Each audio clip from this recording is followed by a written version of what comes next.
have to get in the back room. Get the cymbals and the music up.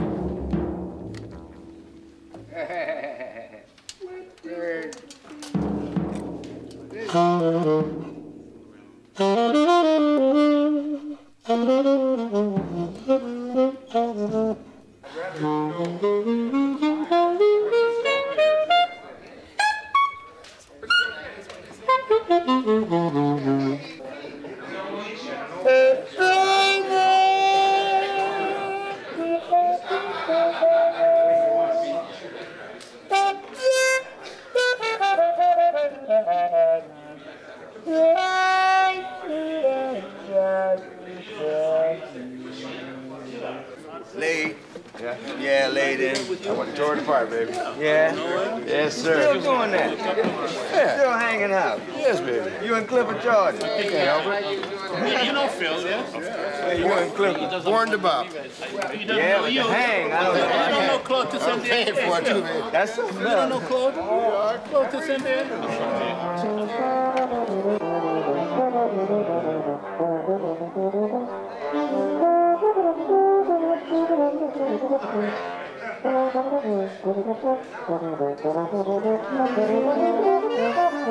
Private use, really, but although who knows?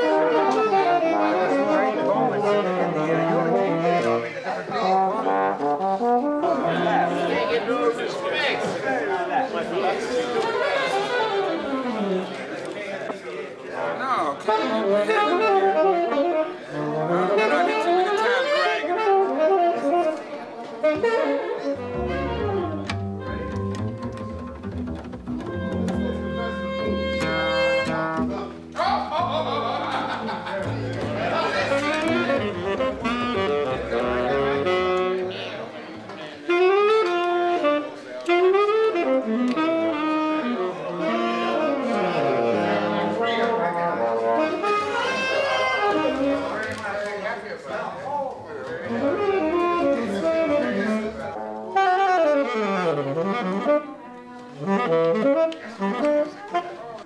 Jesus.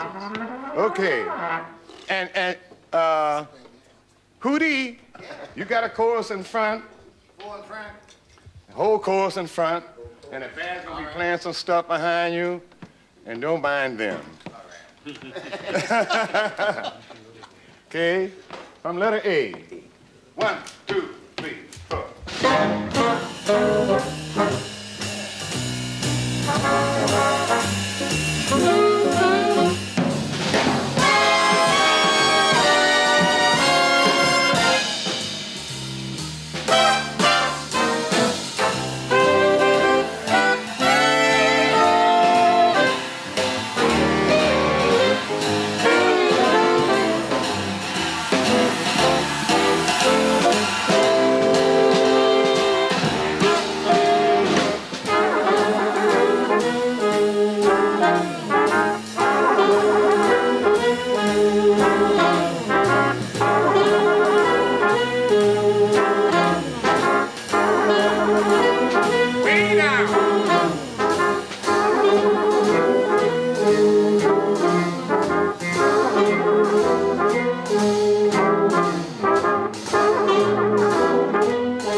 Kansas City sound? Is this the Kansas City sound? Yes, yes. What is it, the Kansas City sound? Could you define it? Well, I say when we speak about the Kansas City sound, what we're really talking about, we were talking about, you know, they play everything in the Kansas City sound. You know, you got blues, you got boogie-woogie, you got swing, you know, and all of that put together. Then when it come down to the facts of it, the whole thing winds up being the Kansas City sound. You know, back in the days when Kansas City was wide open, you know, quite natural, being a wide open town, people ask for all kind of requests. That's why I think that's why they call it the Kansas City sound, because musicians was coming from all over, north, east, south, and west. And then that sort of being a hot bed of swing, you know, everything got together right there, and so consequently, that's where the Kansas City sound was born, you know. Guy asks you for a tune, it might be a money tune. Well, you better know that money tune, because you don't want to miss out on no bread, you know. Okay. Come on, outside, you pump. Hey, come on. One.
what would be the best and maybe the worst as well remembrance of Charlie Parker in your band? What do you remember of him? What is the best that I remember him? Well, what that I remember him and enjoyed about him, he was happy all the time. He always wanted to be happy, and that knocks me out too. Because he always was ready to blow when he's happy, you know. How did you meet? Did he meet you at the time? How did you meet? How did we meet? Yes. Well, after I came to Kansas City, I happened to be going through the streets one night, and I heard, someone blowing. They used to pipe the music out into the street, and we passed by. Persons like it, they go on inside, listen, see who's there. So I went inside this particular night. So he was blowing, so I asked him, I said, man, where have you been? I said, I haven't met you. I said, I'd only been in town about a couple of months. So I said, where have you been? He says, I live in Kansas City. He said, but I've been down in Ozark with George Lee's band. He said, it's hard to get the musicians out of Kansas City to go down to Ozarks because they say there's nothing happening down there. There's no action. Musicians want to be around where the action is happening. So he said, I wanted to do a little woodshedding, and so in order for me to get away and do a little woodshedding, I went down there with George, and I've been down there for the last 2 or 3 months with George Lee. So we met, and so we said, well, maybe we'll get a chance to play together. So after about 3 months later, we did get a chance on my first gig.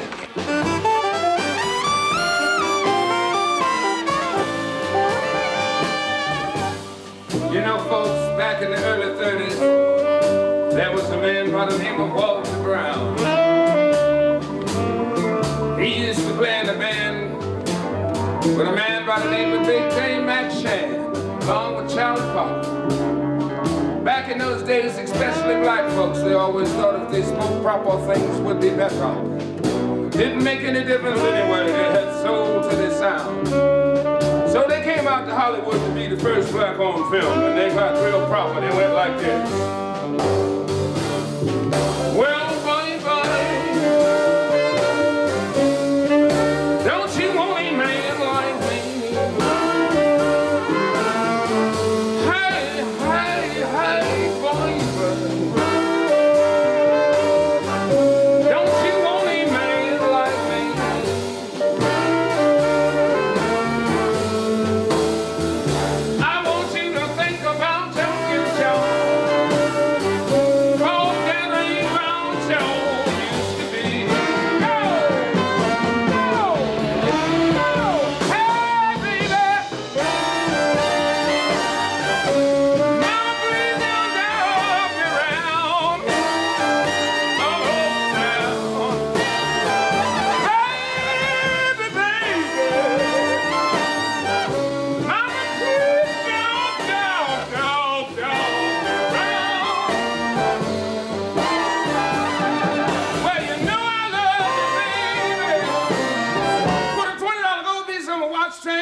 Smile on my face and sing a little song, tell the world that I'm free, and baby, don't you cry for me. Oh no, I'm going to Kansas City.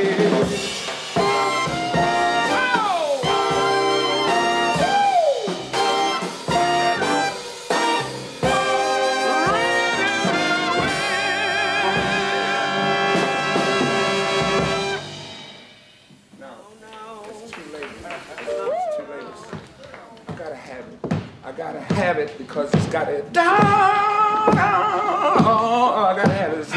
It labors the singer too hard, and I can't miss the notes. I gotta wait to do the lines. Now the bird arrived, but now he's gone. The story of his life still lives on. Hey folks, these are the dues the bird had to pay. And if you knew Charlie Parker, these are the words he had to say. He had soul, he had soul, he had soul.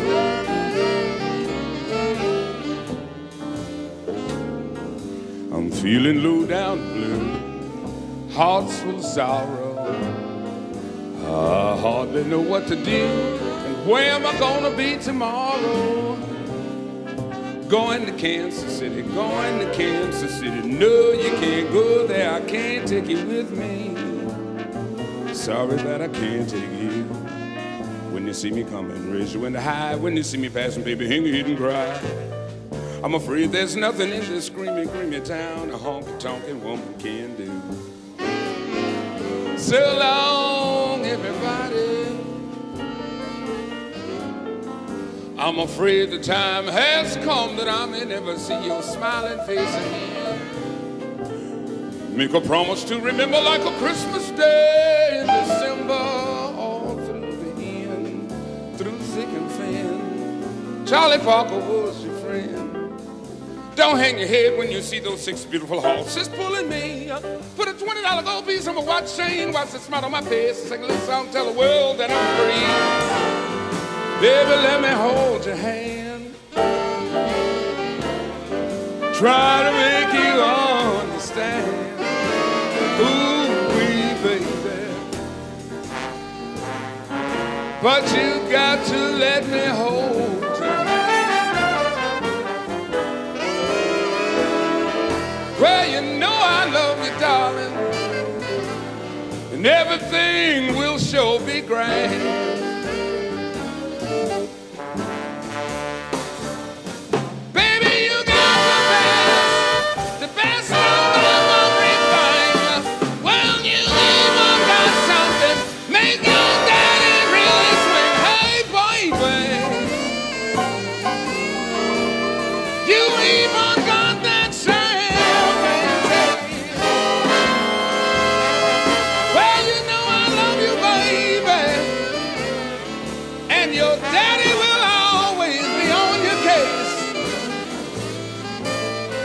My heart is heavy as lead, 'cause the news is done spread. I got rocks in my bed. Well, and all the people I've seen, why do they treat me so mean? I got rocks in my bed, and all night long I can't sleep. Oh Lord, I just weep. I got rocks, I got the rocks, I got the rocks, I got the rocks, oh Lord.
You know, folks, back in the early 30s, there was a man by the name of Walter Brown. And back in those days, especially black folks, they always thought if they spoke proper, things would be better. Didn't make any difference anyway, you had to have soul to your sound. He used to work with a man by the name of Big J McShann. They headed for the West Coast, you understand? The bus got out to Mexico with Mayor, got proper, said this: well, baby, don't you want a man like me? Hey, hey, hey, hey, baby, don't you want a man like me?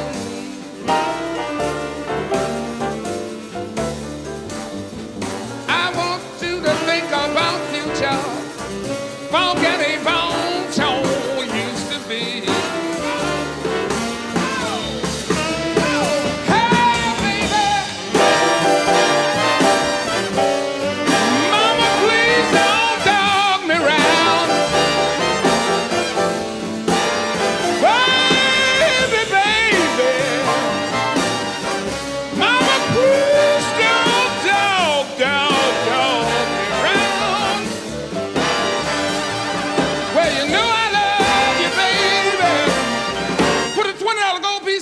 watch the chain, watch the smile on my face, and sing a little song, tell the world that I'm free. And baby, don't you cry for me, oh no, oh no. I'm going to Kansas City.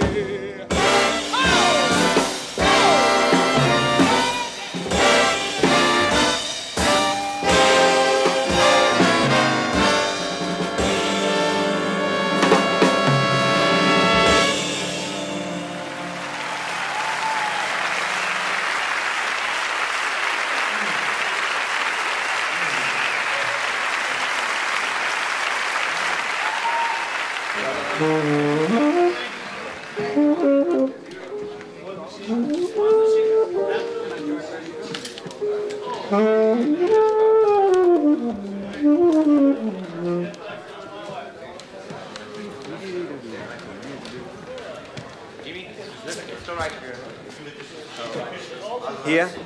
Oh, yeah. Yes, while in Philly at the time you were nicknamed Little Bird. Remember? Well, I used to play alto saxophone. And Charlie Parker, after I heard Benny Carter, who was my first idol, then Charlie Parker came along, and I began to be a Charlie Parker follower. And so you were quickly nicknamed Little Bird? Yes, Milt Jackson and some of my other friends at that time gave me that name. What has been the importance of Bird in your life? Well, I think Charlie Parker changed the whole of music of the world. His influence are heard in all the musics that you hear, from classical, Western classical music. Some of his influences are there. From pop music, some of his influences are there. And most certainly in jazz music. Everybody plays some Charlie Parker. If you don't play some Charlie Parker, you're not playing jazz. And did you ever meet him? Yes, I met him, and at one occasion I had a big band in Philadelphia in 1947. And Charlie Parker came to Philadelphia and used my saxophone for a whole week. And I used to go and take it to him at night and bring it back home the next day. And he came and sat in with my big band, him and Max Roach. In that band was John Coltrane, in my band. And John Coltrane, I got a picture of this band with Coltrane looking at Charlie Parker like this. I always show it to my students because they think that Coltrane started the saxophone playing. And I said, well, why is he looking at Charlie Parker like this?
Choose Ernie Wilkins as an arranger? Well, Ernie Wilkins, you know, he's got that sound. Now, he's got that sound. You see, that Midwest, you know, you take that Midwest and the Southwest, you hear him talk about the Midwest sound and the Southwest.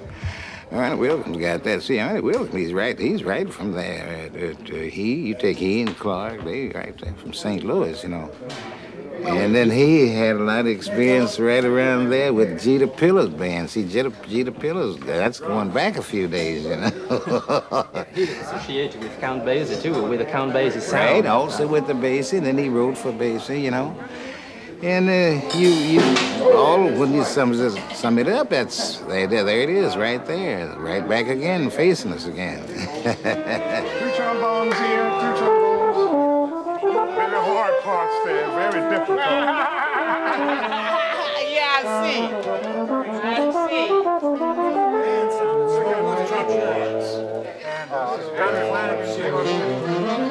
Yeah, I've met Jay McShann when he came to St. Louis, when he had Charlie Parker in the band and all those guys. Before I left St. Louis, I was a teenager. And that's when I first went to hear the band. And Charlie Parker, too, yeah. I would say that I'm writing very, very differently for my band than I did for Count Basie's band or for this concert. I can't help you. I had the 4th trumpet part. Well, let's see what it says. Okay, that's 1, 2. So I had to go back to my roots to write the music for this, and it's a lot of fun. 1, 2, 3, 4.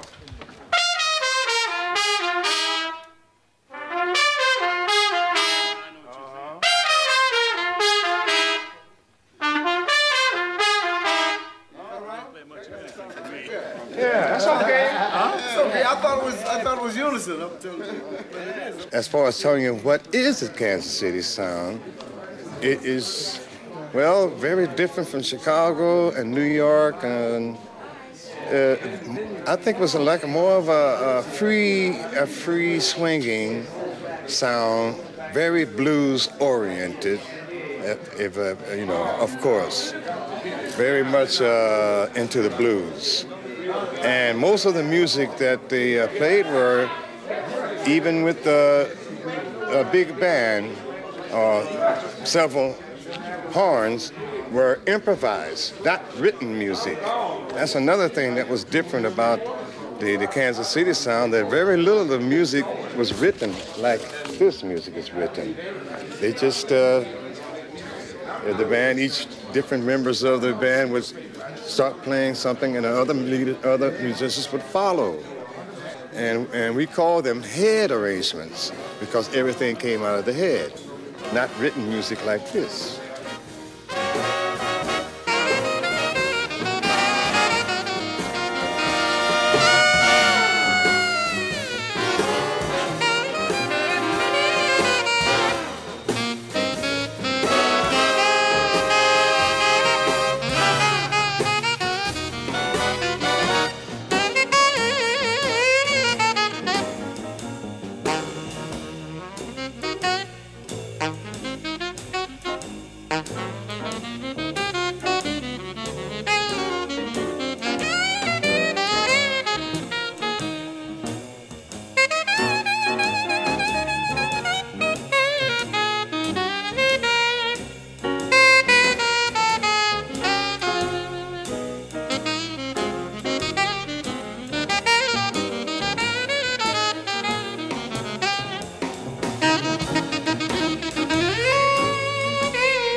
the city. Well, I don't know what to do. You know I'm slowly going crazy, and it's all on the count of you. Why can't you be like other people and get along like lovers do? Oh, why can't you be like other people and get along like lovers do? But you're too much like the devil, and I don't mean me no good. Well, you should get yourself together so we could spread some fun and joy. You should get yourself together so we can spread some fun and joy. Yes, well, I wanna be your lover and not just an old play toy. No, no, no.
You could describe very shortly what is each musician of the band? I mean, what he has which is special about him?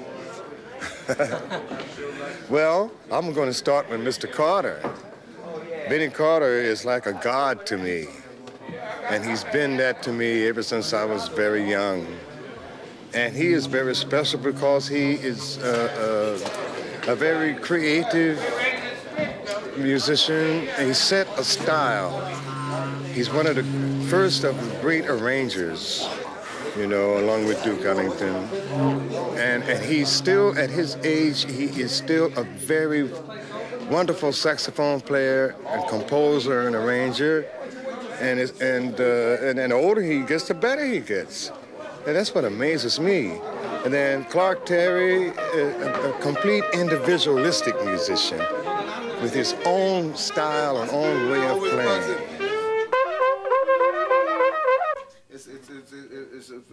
Then here's the young man sitting next to him, Terence Blanchard, who's going to take over from us older guys. He's going to be one of our great trumpet players. Is this the first time you play with J. McShann? Oh, yeah. first time. I'm really looking forward to it because, you know, it's education for me. You know, I listen to the records as much as I can, but being on stage with these musicians is a totally different situation. And do you already feel something different here during the rehearsal, or? Yeah, I was telling Clark Terry, you know, when Jay played one of his introductions, that, you know, I'm gonna have to go back and do more research because, you know, you hear things differently when you actually play with the musicians as opposed to hearing it on record, taking it off, and looking at it on a piece of paper. It's two different things. What you got? That's the first solo. First solo. What's your first? And Al Gray, he's an individualistic man too. Trombone, the plunger, and all that. Jimmy Heath, yes, I recognize his playing whenever I hear him on records. Phil Woods, oh, you know, we've been friends for a long time too. Also an individual, has his own way of playing.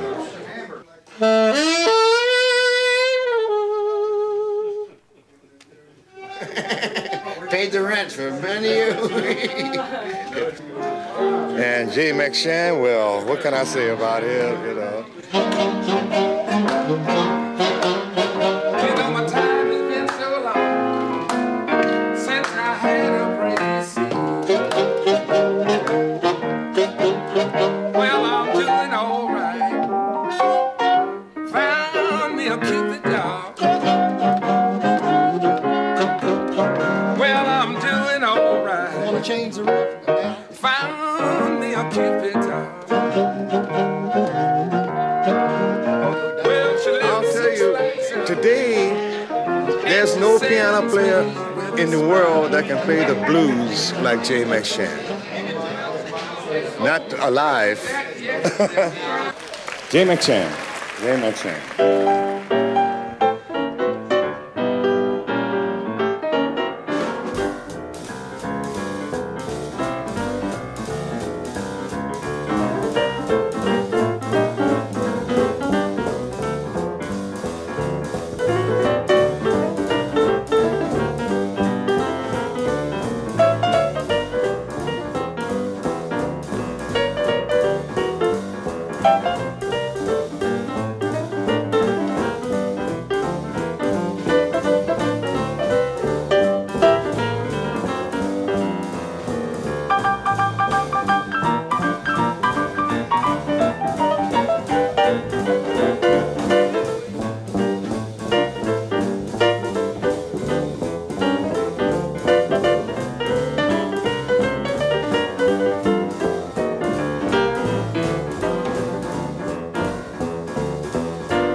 McShann.